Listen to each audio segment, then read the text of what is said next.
Hi there, this is Colleen from Keeping the Peace, and welcome back for another episode of Choosing Your First Handgun, 7 Things to Consider. Today we're in episode 5 and we're talking about caliber and capacity. These two things go together. Generally, larger calibers have smaller capacities, and generally, smaller calibers have higher capacities. Generally, that's in general. Also, single stacks where, this is a good example, where the cartridges line up directly on top of one another.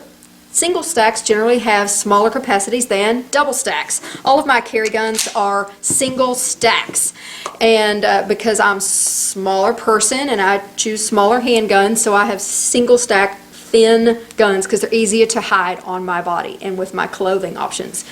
My husband, however, likes to choose a double stack, so he has a larger caliber than I do, and he can carry more rounds because he has a double stack magazine. So if you want a larger caliber and larger capacity, you're going to want to go with a double stack magazine, so that's going to make the grip frame of your gun wider. So that works great if you're a bigger person, if you have more real estate to hide things, if you're taller especially. It's a lot easier to hide guns if you have a long waist. So that means the distance between your armpit and your hip bone is long. If you're built that way, then you can hide a much bigger gun than you can if you're like me, where there's a very short distance between armpit and hip bone.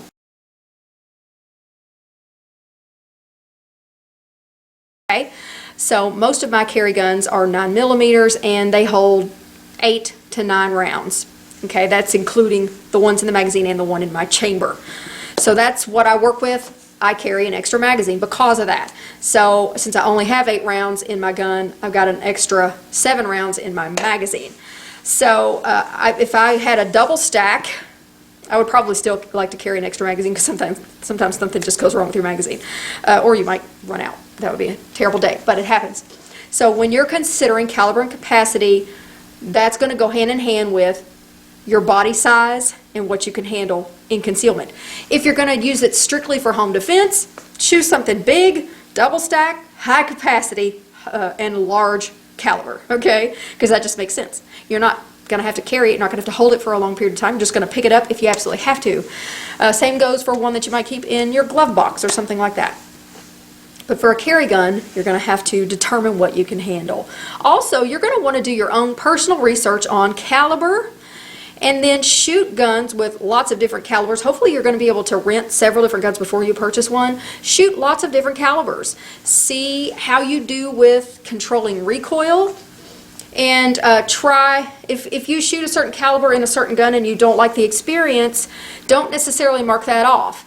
Here's an example of that. If you shoot a 45 ACP in a small polymer framed gun, you might not like the way it feels. However, if you shoot a 45 ACP in a metal framed gun that's a little bit longer barrel, you might really like the way it feels. So don't scratch off a caliber simply because you have a bad experience with one particular gun, okay? Because there are several different kinds of platforms you can have with one caliber. So do your research on the calibers, do your research on how those calibers generally affect the bad guy, okay? There's lots of things you can read online. I'm not a ballistics expert, so I'm not going to even go into all that, but I've done my own personal research to choose my caliber and to choose what kind of cartridges that I like to use. A great reference here on YouTube is Tennessee Outdoors 9. I'll reference his channel here if you'd like to click over and check his videos out. Pretty much the premise of his entire channel is testing different kinds of ammunition. He does all different kinds of calibers, all different types of ammunition within the caliber, and he shows you lots of different ways that it affects different media, yeah.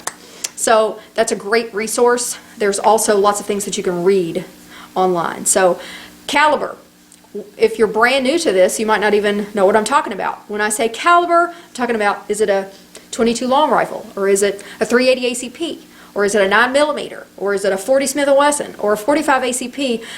There are, and that's just a handful of them, there are lots more calibers to choose from in terms of handguns, but you'll just need to go experience some of them, read about them first, then go experience some by renting different guns, see what feels good to you, and then try to make a balance between what feels good and what you like in terms of research and try to make those come together.